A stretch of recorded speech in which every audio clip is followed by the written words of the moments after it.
Grab your pre-workout and turn up that volume. It is time for a new episode of the Powerlifter's Den with your host, Cam Smith.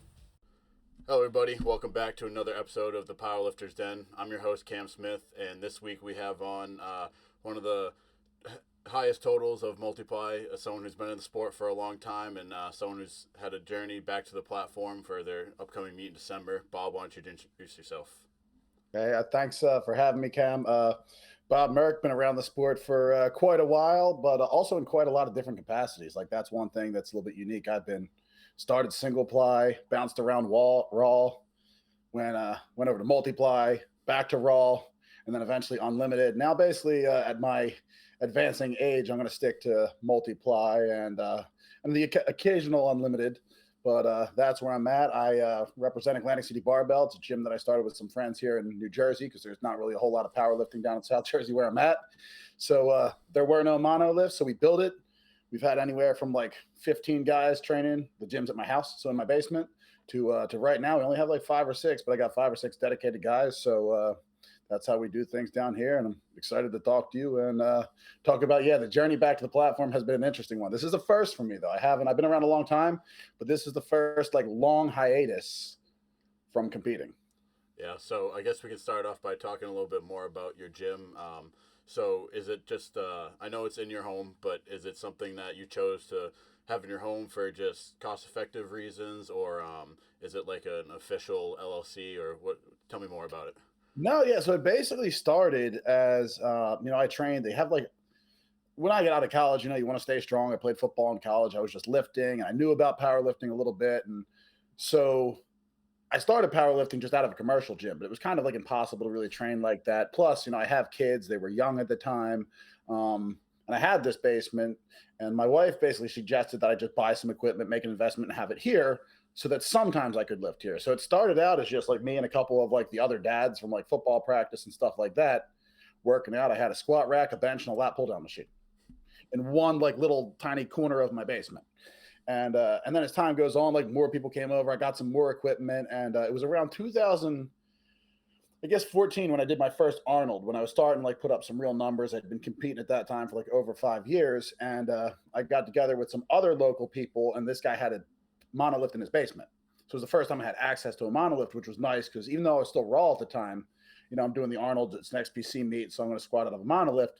So then we used to train half the time at my house, half the time at his place.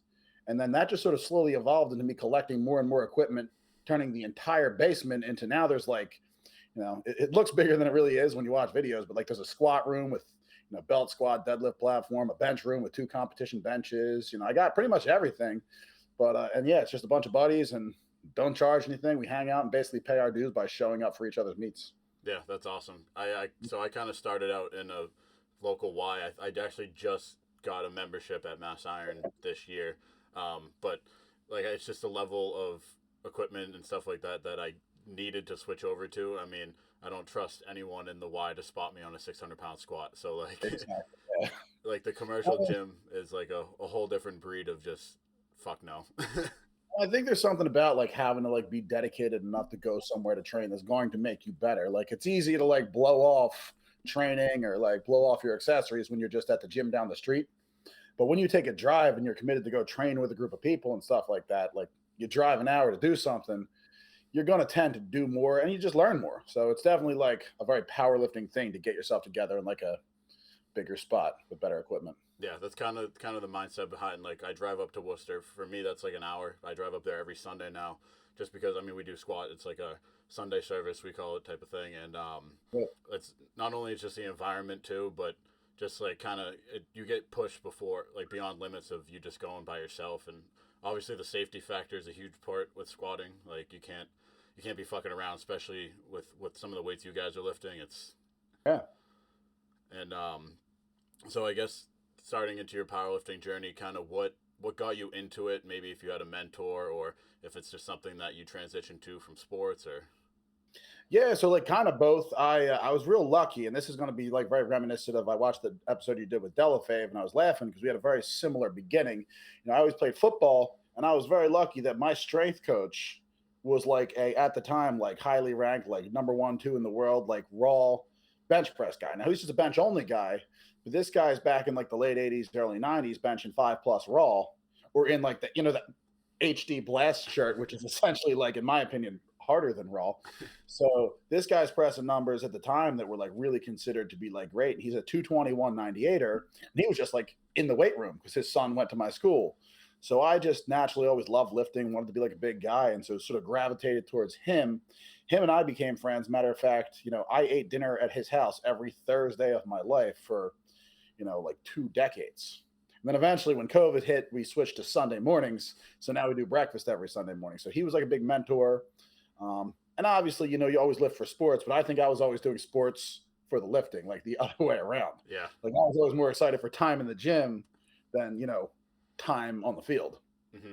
Yeah. And for me, it was kind of like originally, like you lift to get strong, so you get better at sports. And then I feel like most college athletes, especially like I feel like the people who enjoy being in the weight room more than their practice are usually the better athletes, which is seems kind of backwards, but I mean, obviously there's a translation to it. And for me, when I was towards my first competition was a push pull in like 2020, so that was my going to my junior years, something like, yeah. I'm old now too, I feel like. But every time I would tell my coach, I'm like, hey, I got a powerlifting competition coming up in the off season. He's like, if you get fucking hurt, I'm gonna kill you. And I'm like, well, just what I like to do now. And he's like, can you just wait till you're done with the sport and then I'll cheer you on? Yeah. So you said your first meet was in like 2008. I think 2008. And check this out, it was a USAPL meet. So USAPL single ply. So that's a little bit different than the road I've taken with most of my time, but it was cool. At least I can say I did one. It was a cool experience, but I wasn't a huge fan and moved myself on. Then I did like for the next few years, I was at like the WNPF. And that's just because like they have that around New Jersey. Because when you're first getting into it, you're looking for meets like, where can I go close to me? So I did a bunch of like WNPF meets because they were at my gym or like 40 minutes down the road, and then you come to find as you progress through the sport, you're flying to meets, traveling, getting hotel rooms, which I love. But yeah, so I did that for a few years, took a little hiatus as my kids were young, and then bounced back. And from 2013 all the way up into my injury in, I guess, what was that, 2022, the very end of 2022, I was competing like 4 to sometimes 7, 8 times a year. Jesus. So I have like, I'm one of those, like only Henry Thomason, if you look on his open powerlifting, has like a more ridiculous span of competitions than me. I was always jumping into meets. It was kind of what I got known for, and lots of totals.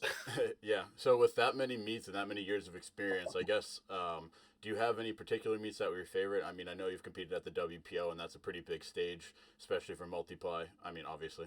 But if you had to like pick a couple meets that were your favorite, maybe some of your favorite moments, what would you say?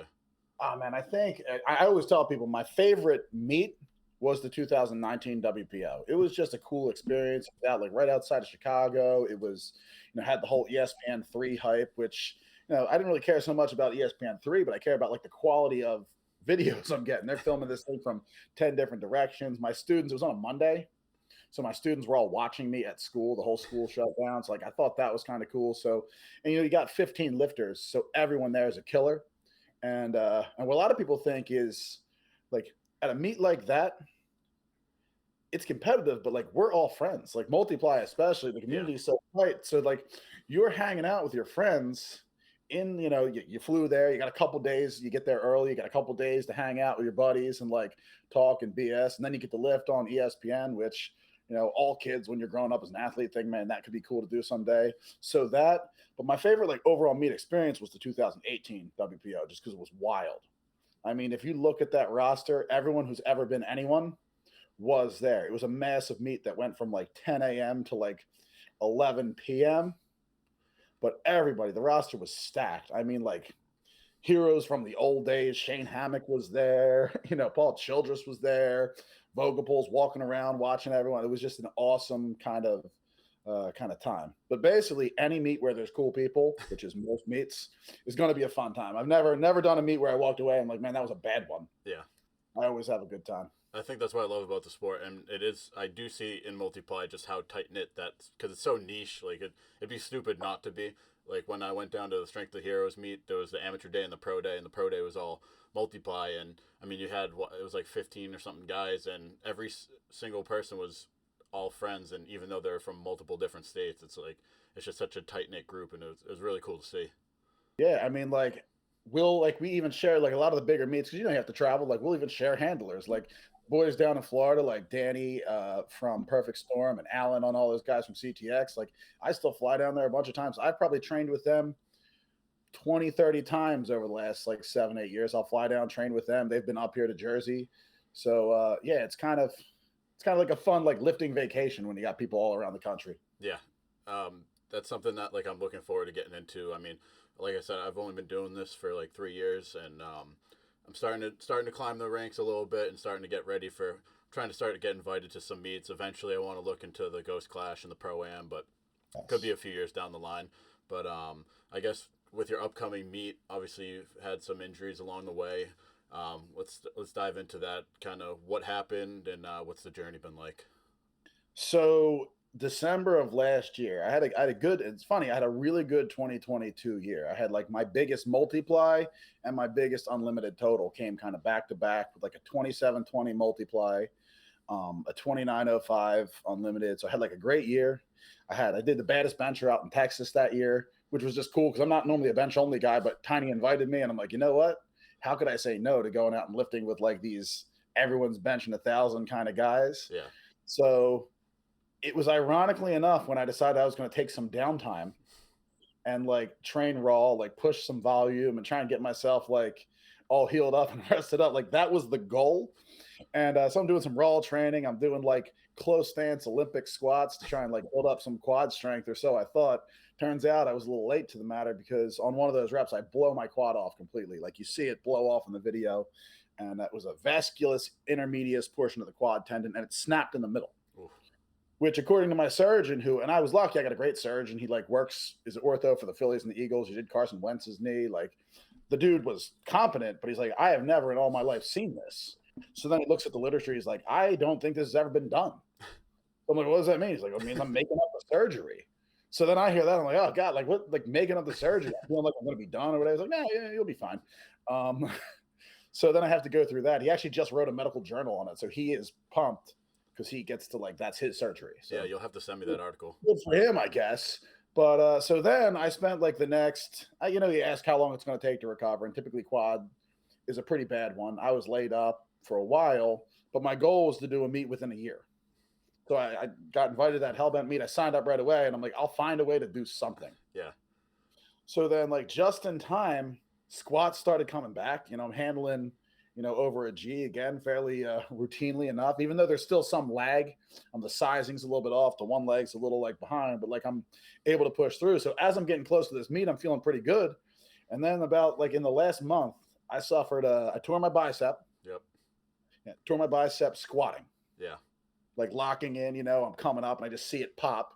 So then the biceps torn, but it's the long head, so it's like non-surgical. So I'm like, all right, well, good news. I can survive a torn bicep. 3 days later, I'm deadlifting, and then the freak injury, like as I lock out my deadlift, I tear off my posterior delt, like the delt muscle explodes. Which again, I go back to the same surgeon. He's like, "What is wrong with you? Like you can't do a normal injury. Like this is." He described as the equivalent of like tearing a hamstring. Like you can't really do much for it. yeah, It'd be like throwing hamburger together. So I've been like hitting the PT real hard and this, that, and the other. And I told Skiba, who's hosting the meet, I'm like, I'm gonna find a way to do something. yep, And as of right now, today was my last like lifting day. I was able to deadlift 605, which isn't anything to like write home about, but considering 2 weeks ago I couldn't deadlift 135 from the pins, hmm, we're gonna say that we're making some progress. A little lidocaine action never hurt anybody, and we're good. So we'll see. Next week it'll be up there at Hellbent and see what I can do. yeah. So I guess if are you planning to take like, I guess not necessarily a token, more just like a what you can type of handle. Like you're not going to push the limits, but you're not going to Yeah. just go out and hit the bar. Like the whole part of this meet, like I was never trying to go out there and like hit PRs because like I'm not going to squat 1200. Hmm. I need to PR. I think my best squat's 1165 in this weight class. I don't think that's there, and I think it'd be stupid to push for that. So my goal was to just hit something, maybe open up like 1,000, And then if that goes well, maybe take a small jump and grab something a little bit more just to say that I've done it twice. And I was actually going to swing pretty hard at bench. That was the original plan. But obviously, like that has been altered. Uh, I'll probably take like a comparable opener, but I just don't think I'll push anything. So yeah, I'll just take what the day gives me. And as far as deadlift goes, I was honestly until tonight, because I haven't deadlifted since I heard it, I was planning to just take a token. That's what I told Skeeb. I'm like, I'll just double overhand something. And I'll, start drinking whiskey with you and we'll have a good time. Yeah. But after tonight, I still don't think I'm going to try anything crazy, but I'll pull for a total. Yeah. My best one, but it's a adversity PR. We'll take it. I know it's kind of funny perspective wise too. Like someone at your level, I mean, it's not like I said, it's not going to be no PRs or anything, but you're still putting up a bigger total than some people are dreaming of. So it's kind of yeah. I think I worked it out. I got a pretty good chance of going over 24 and an outside chance of 25. Yeah. So I know this meet's going to be awesome. There's a lot of heavy hitters there. I mean, there's probably going to be about 5 squats over 1100, which is just insane. It's awesome. Yeah. So more into the multiply. When was your first multiply meet? So in 2015, towards the end of it, I tore my supraspinatus, tore my rotator cuff, and it wasn't a terrible injury, but it was enough where I couldn't really bench raw for a while. And remember, I told you I was training with those other guys, so they were all equipped guys. Like when I found that other gym, I was going back and forth. And then one day someone's like, well, you should throw on a bench shirt. Maybe that'll help. And I'm like anyone else, the first time I'm in a bench shirt, like it feels stupid, it feels awkward, but then I'm frustrated. So turns out like a little bit of work there, I was able to learn how to bench a little bit. But I really fell in love the first time they put me in briefs. They put me in a pair of squat briefs, and all of a sudden I'm instantly, because the way I squat, like I think I instantly squatted like 900 in briefs. Oh, shit. My first time ever in briefs. And just like a 2-ply pair of Predators. And they were shocked. And it was like, I'm like, oh yeah, is that good? I don't even know. I didn't know anything. And so then obviously me being me and loving meets, I signed up for a meet like 2 weeks later. Bombed terribly. Got a squat in. I think I squatted like 920 or something like that. But no one ever told me, which multiply guys all know, like a multiply meet is different. Oh yeah. Just because you can bench on bench night doesn't mean you can bench after you just squatted, in a multiply suit. And I go 0 for 3. So 2016 was my first meet, but 2017 I was able to get out and do a meet, total 2380, and then I did the Arnold that year and totaled 25 for the first time. So that was like 2017 is when I started getting pretty okay. Yeah, that's awesome. It's funny that you say that too, because like I'll see like someone posting some videos or like of like some of their lifts in the gear, and then I'll message John and be like, hey, do you think he'll hit this and this at the meet? And he's like, maybe, if he has a perfect day. I'm like, why? Yeah. He can, if he can hit this in the gym, you should be able to hit this. And he's like, no, it's just so different to be able to put that all together on the same day. Yeah, if I could ever find out how to get my hands, like I can never, like I've pulled over 8 a few times, but I could never deadlift at the end of the meet because I cannot figure out how to get my hands to not be like in terrible pain and swollen and fat. So anyone has any tips, reach out to me, because that's the one thing that's always held back the total is I can never hold on to shit. Yeah. At the end of the multiply meet, I'm exhausted. Yeah, and I guess so with the biggest bencher meet and things like that, I'm assuming you've hopped into the band shirt. Yeah. What's been your experience with the band shirt, and I guess overall, what's kind of your opinion on it? Because it's obviously pretty polarizing in the sport currently. Yeah, they're pretty controversial. I mean, and it's funny because I've obviously used them. I've enjoyed them. I've made money winning meets in them, and it's been kind of cool. Yeah. But very similar, like Skiba, Skiba hosting the meet, like we probably have a similar opinion. Like, I'm fine with it. I don't think it should be the same. Like, I hate to see records falling to it. And I know that sounds like counterintuitive to people who've been around multiply for a while because everything's evolved. Yeah. You had HD Blast, and you had your denims, and you had your polys, then you had like the ridiculous polys, and now you have these band shirts.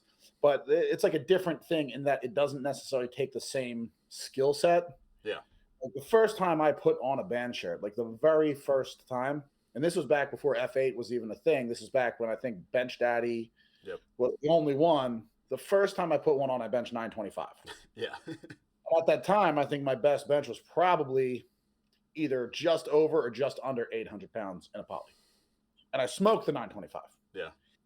The 800, so like it's technically less skillful, But I don't hate them as long as they're separate. Like I would never like I've used them even in full power because I'm never going to bring a knife to a gunfight. Mm-hmm. Like it's going to be in a full unlimited meet, and you want to put a cash prize out there. My pride is not going to hold me like for integrity. Yeah. Going to my SDP. Yeah. What I'll do is I'll just do another meet. Yeah.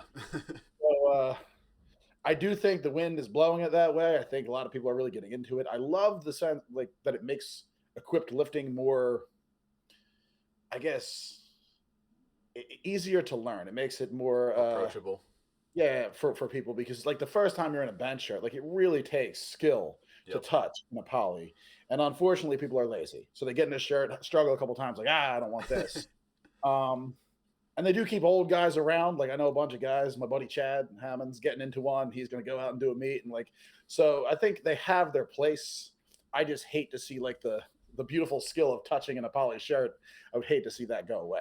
Yeah, and for my experience with it, I mean, we did a bench day up at Valley View in Gardner, and I mean, I threw on like a loose metal shirt because I'm gonna get into it eventually. Like I'm still planning to stay raw for a few years, but I know eventually being around John is just my destiny. And That was my path. I loved it, and I'll tell you right now, like I think that made it easier for me.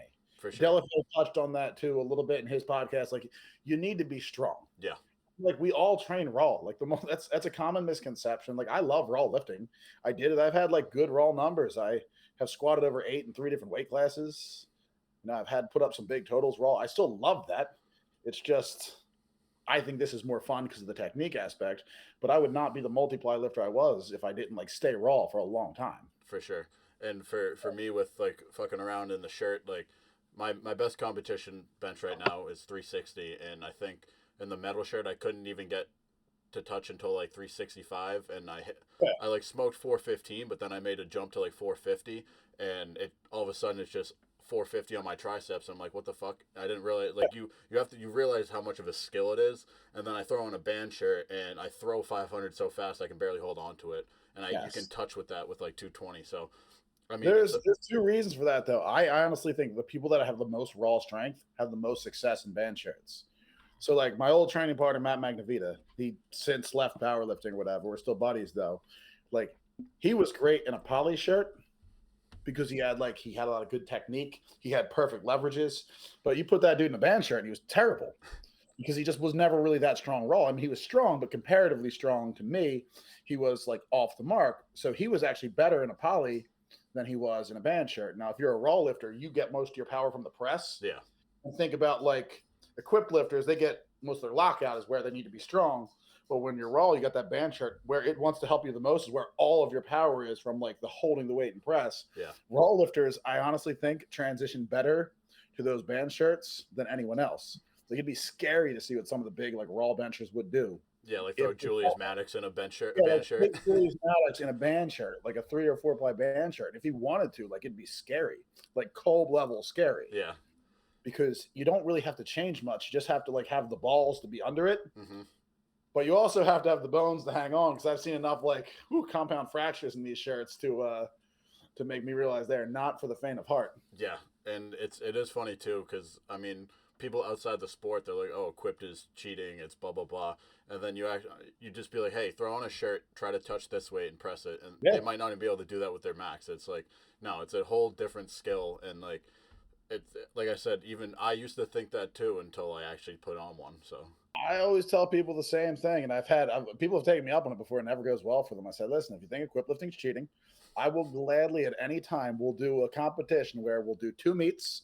I'll do one raw, you'll do one equipped, and then I'll do one equipped, and you'll do one raw. We'll do both, and then we'll add it together. yeah, Because the difference is, like equipped lifters, for the most part, are still pretty damn strong raw, and they know how to use their equipment. It will take you years to learn how to get on an equipped lifter's level with the equipment. So, yeah, I mean, I get why some of the hate because you're right, you're not lifting it. yeah, But a pole vaulter isn't jumping over the bar by himself either, and I don't hate pole vault. So yeah, yeah. Someone actually just said that. I think so. I talked to Swede the other day. I think he kind of said the same thing. He's like, well, pole vaulting and high jumping, it's just different. It's the same thing, but you're using a pole, different means of accomplishing it. It's like, great. Yeah, like you're not expecting a high jumper to jump 17 feet. Like it's Right. So why would you expect a raw person to be putting up the same as equipped? And it's not like you're competing against the people that. It's not like, oh, I'm going to a meet at 242, but this guy's equipped, so he's going to beat me. Yeah. That was like the early days, though. Back in the day, like when equipment was first getting good, you'd go there and you'd be strong, but you'd be in an HD Blast shirt, and it was the year that like denim came out, and you'd lose to someone benching 600, and you're like, what? I hear all those stories from Coach back when it first started. That was probably the beginning of the band shirt days too. Like, what the hell? Yeah, yeah. So more into your recovery back. What have been some of maybe some of the tools or some of the struggles that you've gone through throughout the year? Struggles are mostly mentally being unable to be on the platform and like unable to train with my guys. I'm big on like that whole West Side mentality of like we compete against each other in the gym, Yeah, and I was usually winning. When I had to get my ass kicked for like 6 straight months in every possible lift and accessory, so it was humbling. Um, some of the things I did to recover. This one's going to blow your mind. I joined Planet Fitness. Because I'm set up for a powerlifting gym. I'm set up to get like strong and do like these simple movements. But like when you got a torn quad and your leg is shrinking away, there's not a whole lot you can do with bands and monoliths. So I had to go get on some like machines and do some isolated stuff. Cool thing was I think I learned a lot. Like I put on some size, I experimented and like let me see if I can get lean and be jacked for a minute. yeah, I did that. It was cool. I put the weight back on though. Like now that I'm like, all right, I'm done. That's my legs better. Time to be less jacked and more strong. Um, so yeah, I mean nothing crazy. I went to physical therapy a lot. I have a great physical therapist. I have him to thank for the fact that my shoulder is healing as fast as it is between the dry needling and the cupping and the Graston and any other crazy stuff that he's making me do. It seems like I'm healing at an exponential rate. So PT and Planet Fitness. yep. That's awesome. And I guess too with since you've competed so many times, I noticed that you've competed mostly at 275, but obviously at the younger years you were a little bit lighter. And but I guess kind of is that something that you decided that you wanted to stay at that weight? Is that the weight you felt best at, or Yeah, I kind of regret that honestly, and like good time to talk about on the podcast. Like one of the things I think probably held me back was I had it in my head. Now you got to remember the time period. So it's like 2013, 14, 15. You got like the Dan Green era, yeah, and like raw with wraps is like exploding. And like when you think about the lifters that were like killing it, there was a lot of like 220s and 242s. Like Kevin Oak was starting this thing. So I'm like, all right, well, these are the cool guys that I want to try and compete against. yeah, So that's what I did. I kept myself. Now I'm over 6 foot tall. Like I kept myself at 220. I'm killing myself to like stay in a weight class and do these massive weight cuts for meets. And I did that for probably, 13, 14, 15. So like 4 years worth of keeping myself at a 20 and a 42 just so I could compete in like those classes with those guys. yeah, And I don't want to say I regret it because you don't regret anything. Like it all leads you to where you are, and that's kind of cool. But do I think it held me back strength wise? Like, yes, you want to get as big and freaking strong as you can, especially when you're in your 20s. yeah, That's like it was the time to grow, and here I am like cutting weight. And again, I compete a lot, so now I'm cutting weight and doing these massive cuts 3-4 times a year. In 2015, I did something, well, probably the most ridiculous thing I ever did. I went and did a meet out in Allentown, and I cut to 242 from like 260. I was getting a little big, so I'm like, I'll make 242. Squat 805. And there was a meet the next weekend, and I remember thinking, like, I wonder if I could just keep cutting weight. Like, I wonder if I could hit 220 and try and squat 800 like 2 weekends in a row. So I did. But then when I'm benching, I blow my shoulder off because my body was probably like, fuck you. Like, yeah, what's wrong with you? You're a psycho. Like, so I literally did 2 meets in a row and hit the squats I wanted, but that tore off my supraspinatus and my rotator cuff. But again, silver lining, that's when I put on a bench shirt. So like everything happens for a reason, I guess. yeah. And for me, like I've been competing at 242, but now I'm starting to get to the point where I'm like, I should just put on size because I'm 6'2" and I'm 23. Like Yes. I'm in the perfect time to just grow my body. So And you are who I'm talking to. Get big and freaking strong. Like you said, you want to do the ghost clash, you can always lean out later. yeah, yeah. And it's kind of like Always, that's what I wish I would have done. Like I wish someone would have told me, like, you can still go back. Just put on as much solid muscle as you can when your body wants to grow. yeah. And I was kind of like, I'm just gonna keep eating until and if If I get past 260, then 275. But I think up to like around the 260 area is where I'm okay with cutting because Yeah, I did wrestling in high school and college, so like that's so easy for me. It's like second I nature. always thought the same thing. I think you shouldn't cut if you don't have a reason to, but honestly, sometimes I like it. It was like kind of part of the fun. Yeah, Especially with Raw, like Raw, all you're doing is you're doing the movement. So it just adds another level of like challenge to it. Like we're all sadistic. We're like, let's get under heavyweights that can kill us. But like now let's do it without eating and having to like cut all this weight and then stuff ourselves back up to where we were. I thought it was fun. And if you're not having fun in powerlifting, like you're not getting rich. So if you're not having fun and enjoying it, probably shouldn't be doing it. yeah, and it does kind of bring up the point too with like a lot of the like same day weigh-ins versus like the 24-hour weigh-ins, and like USAPL has the 2 hour weigh-ins. So like for me, the last meet I did, just because of timing wise with travel, I did same day weigh-in, and we went to like Applebee's at like 8:30 at night. And of course, I'm like, I'm getting a steak, like I'm not eating, and I was like 245, and I'm like, shit, I better sleep off this weight, and I weighed in exactly at 242. I'm like, all right, I don't like gambling like that because John weighed in the day before, and he was obviously fine. And for me, it's like the one time I actually had to like cut some weight, I was sitting around like 245, but it's been a couple years since I cut weight from like wrestling and stuff, so I kind of forgot how easy it was for me. So I was doing like the whole 10 minutes in the hot bath and getting out, and then I weighed in at 232. I'm like, holy fuck, what did I do? But I mean, yeah. So with the meet was next weekend. Yeah, are you doing any more PT or recovery in the meantime, or are you kind of just chilling? Yeah, I'm gonna do. I have two scheduled for next week. That dry needling stuff I've just started messing with for the first time is amazing. Like it's like acupuncture and stim get together and have a party. Like they put the needles in and just cook you for like 8 minutes, but it feels great. So I have two more of those. Lifting's obviously dialed back. I took my last. I might take a moderate squat on Saturday just to get like one more with the leg. I find that I don't want to let it rest too much. Yeah, So I'll probably I might even put on all of my gear and just go through the motions one time and work up to like a second to last warm up or something like that. But outside of that, it's mostly just like volume stuff, real light stuff, getting ready for the meet, lots of physical therapy and things like that to get myself, in good shape. But I think I probably will squat this Saturday. there we go. Just I'm worried about like this thing, especially since I tour it. Like if I let it go too long, it's more harm than good. Yeah, I feel the same with some of those like nagging injuries. Like if you wait too long, then you're gonna be in pain. But if you keep going, you're gonna be in pain also. You got to find the balance of just like easing off the brakes or easing off the gas a little bit, but keeping the fuel in the tank. So with what was I gonna say? Oh, so with the meat, what are some of the things you're expecting to see from some people? I mean, Skiba's got a bunch of those young kids squatting 1,000, so that's going to be kind of cool to see. Delafave's taking a little hiatus from the platform, so he'll be back. That's always fun to watch. John's been killing shit, and I've known him forever since the earlier WPO days, and he's starting to hit some real big numbers. I think he could have a day if things go his way. He's probably one I'm watching the most right now because just I've been talking to him and all, watching him on social media. So yeah, that'll be fun. But honestly, I'm just looking forward to being back out at it because as a guy who competes 4 or 5, sometimes I think my most was like 8 or 9 times in a year. To go essentially an entire year without stepping on a platform was like a challenge for me. Yeah, I was doing it almost every month. Like you think about it. yeah, Every other month I'm out there, and now I haven't, and not like and it's not because I chose not to. That would have been one thing. yeah, I wasn't out there because I was not able to be out there, and that was frustrating. So just to be back in an environment where, I'll take, like I said, I'll take what the day gives me. If things don't go my way, I've bombed before. yeah. It's okay.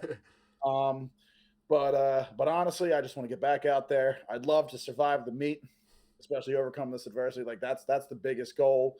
And then I feel like once I get that, like that's off my back, and then I can start training for something, maybe try and get big and strong again. Yeah, for But sure. I have to do this one to kind of ease myself back into it. And what a perfect way. It's like it's a smaller meet, Yeah, but at the same time, it's a bigger meet, if that makes sense. Because it's like not a lot of people, but it's but be people. it's a lifter. Yeah, So that'll be fun, which will also make it easier because we'll all have the same warm-up weights. It'll be like a fun environment.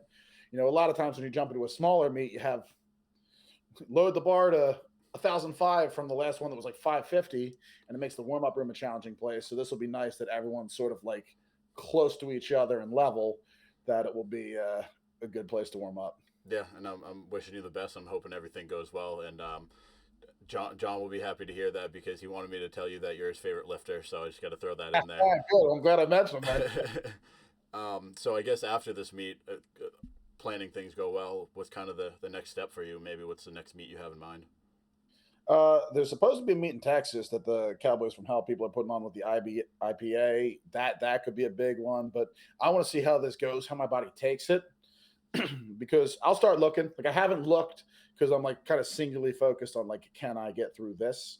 And I'm just able to start ramping that weight back up again. The question I guess I really have to ask myself is, I want to do another multiply one, or do I want to do an unlimited one? And they have like, I can't decide which goal I like more because my best multiply total is 2720. 2800 is pretty rare air. I mean, 27 is pretty rare, but 28 is, I'd have to look, but I think only like 10 people maybe have done it traditional multiply. So I'm like, all right, that's pretty cool. Yeah. I know their names.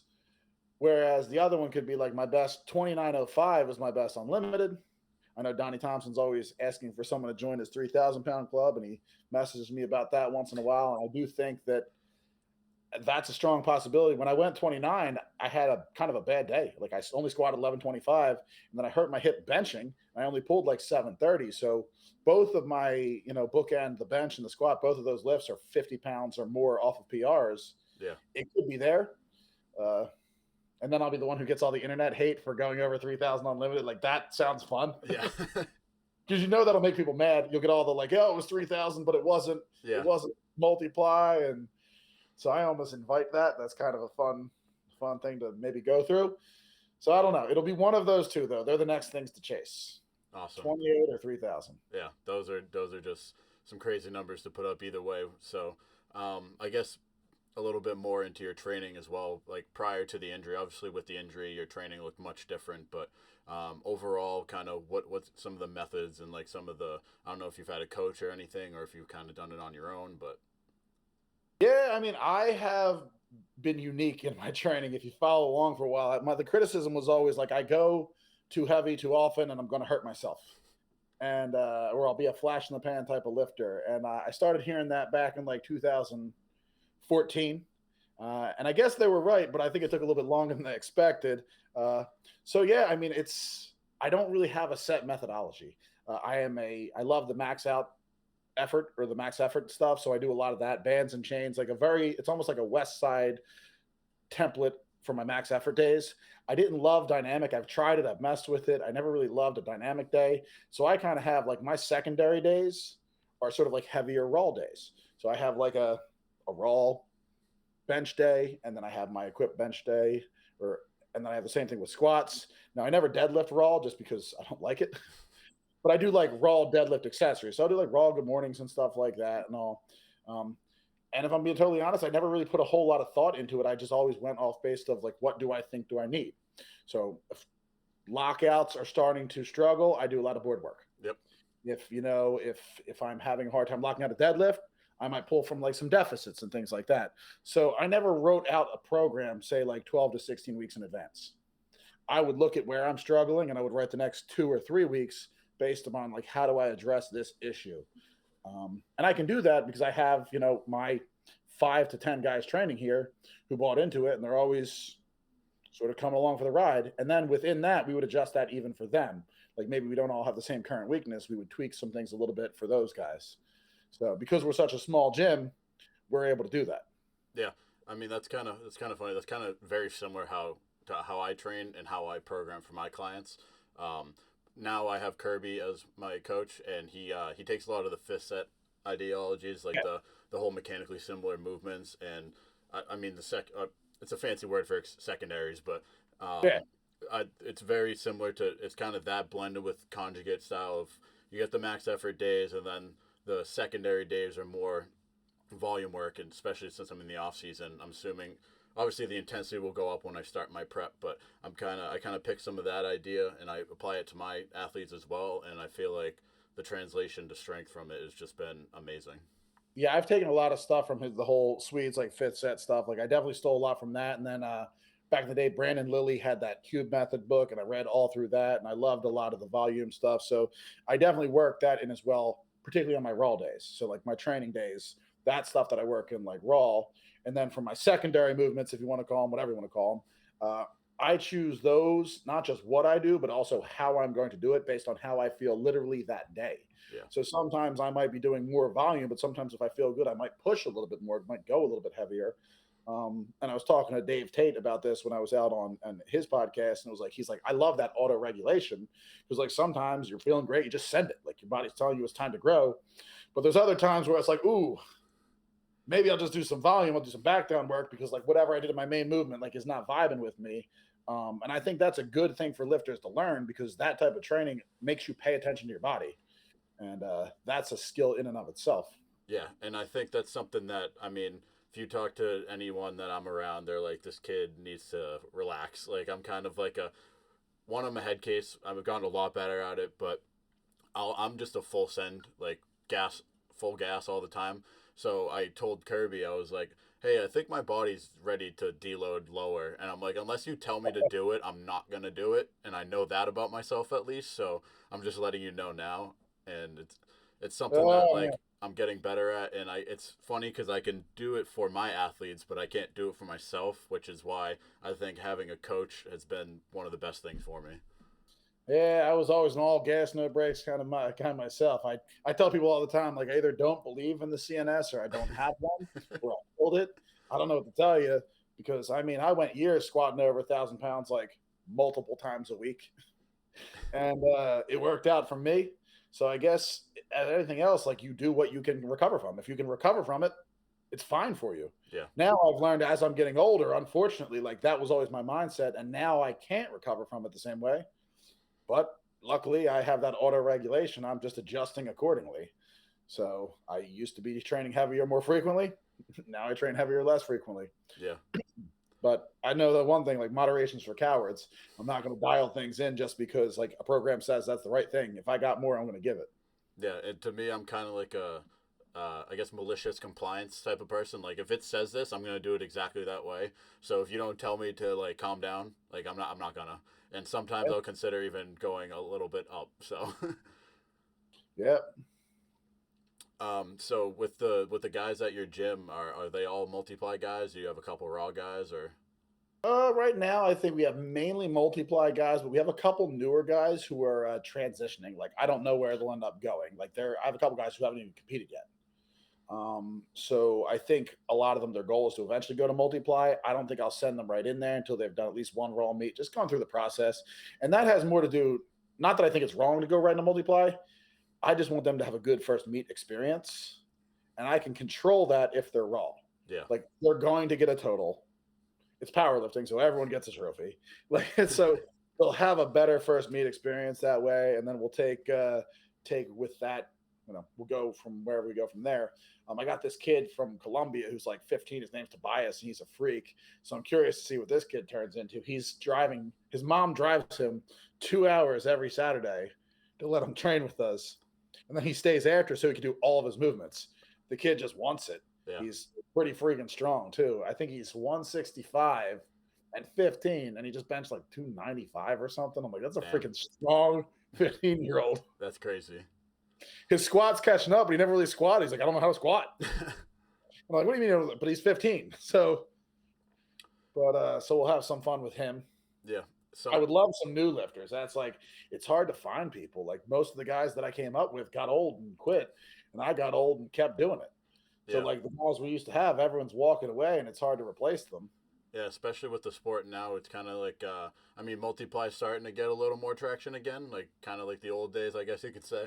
But it's kind of still in that raw era, especially with people like you get like Jesus and like the social media aspect of like the how the USAPL kind of advertises, kind of not necessarily shuns multiply, but it kind of overshadows it a lot. Yeah, we were vibing for a while with multiply. Like it was swinging back hard, 18, 19, 20, and then like WPO's fallen off a little bit. I mean, I love the guys. I love most of the people that are doing it. It just hasn't had the same sort of thunder. It was cool at the Olympia and all. I saw it. Didn't get my invite, but unless I got lost in the mail. Um, but it was still a cool meet. Had some good stunning lifters there. I mean, Hoff's doing his thing. We had a lot of guys doing well. What's his face? Travis McKinney. I don't know if you follow him at all, but like he's always been a good lifter, but he had a stellar day. Danny Tenejero does. So like, but honestly, it's the same names over and over again. There's not as much fresh blood as I'd love to see. So yeah, hopefully it grows. If not, I'll still be doing it. Yeah, I mean, like I said, in probably a few years, I'm assuming I'll be in a multiply meet before I'm 30. That's my guess. I'm So hoping a lot of the guys like in your situation and a lot of these like top level raw lifters make that switch. I hope they I'm not saying I hope that they hurt, but I'm hoping that their body, they're like, man, I could either stop or change directions because that's exactly what I did. Like when the aches and pains started to come, because I think there's a lot of talent on the raw side. If they want to invest some time, you could see a real jump in growth into multiplies numbers. And I mean, I would love to see my numbers get destroyed because I love powerlifting. yeah, And when you think back, like everyone's numbers eventually get destroyed. Like Chuck Vogel is the man, yeah, but his best total was 2605. That's not common today, but it's not what it was. So I think a lot of these high level raw lifters have the genetic potential and capability, if they wanted to be great multiply lifters. But the key is going to be like, do they have the patience to go back to sucking for a little while? yeah. Because that's hard. Yeah, and it's kind of like the whole idea of like it takes time in the gear. Like time in the gear is the biggest thing. And when you've been really good at something, it is like I'm living it right now. Putting up totals that are hundreds and hundreds of pounds less than your best total is a mental challenge to get out there and do. Like, how do you get revved up for 1,005 squat when you've done hundreds of pounds more? Yeah, You step under a 750 bench when you've done 11. It just doesn't have the same feel to it. for sure. And with the kind of the more experience in the sport now too. I mean, obviously the gear is getting way more advanced, and there's plenty of brands out there. Like there's Overkill now that's making some really good gear. Titan's killing the gear, and like the idea of just you can push the limits more, and you don't have to worry about your shirt blowing out like in the denim era. Yeah, right. Seriously. Although Windsor's had some blowouts recently in their shares, has been like a weird thing. But yeah, it's definitely not what it was. I guess we can kind of wrap things up here. So I like to ask the question: if you could give a new powerlifter or someone going into their first meet piece of advice, what would you say? Well, I already gave some of it. The first piece of advice I would say is don't limit yourself by pigeonholing yourself into like a weight class. Get as big as you can while you can because you can. One thing that I learned while I was going through this sort of like injury is I was never like big on the whole like I ate enough, I had plenty of protein, I monitored that, but I didn't really care what I ate or how. And I did notice like when I paid a little bit more attention to my nutrition, that was a good thing. So it's something that I think that's low hanging fruit people could do a little bit better on, especially as power lifters. Like, and I was super guilty of it, but now, and I eat junk, but like I try and put a lot of good stuff in as well. Yeah, That's helpful. But the biggest thing, like you're doing it, I do it, like travel, put some time and effort into going to get around the right people because you'd be amazed how, number one, you'd be amazed how much you can learn, but also like how willing people are to help you. It's almost like fun for us guys who have been like, yeah, you want to learn? Let me pass the torch. yeah, Because it is a small, tight knit community. So like it's one of the few sports where you can reach out to someone who's at the top and they'll probably talk to you. Like I guarantee you, I can speak for myself. I can, John, like if people message John right now, like, hey, I'm struggling with my squat. Would you take a look at my videos? He'd be like, probably happy to do it. Like, yeah, absolutely. Like send me more when you have more. yeah.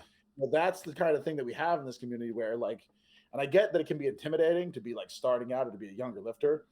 But yeah, go to the meets, hang out with the people, offer to help. That's how this 15-year-old found me. I was like, no, man, you're too young. And then he like emailed people from a gym that he was training at out in Minnesota when he was out there with his dad with like Team Nemesis, which is like, I think that's like the Dominguez, like Greg and Debbie and all those people out there, like a bunch of good lifters. And turns out he did the same thing with them, was basically like an annoying kid who would never go away. And then they basically adopted him and now he's with me. Yep. So like, it's crazy if you put the time and effort in, how much people will work with you and how much you can learn. That's awesome. Well, I wanted to thank you. Mistakes that we made. Yeah. I want to thank you again for coming on. It was a blast. It was a great talk, and I'll see you next weekend. So Absolutely, man. Good seeing you. I'll see you. Like I said, see you next Saturday. hell yeah.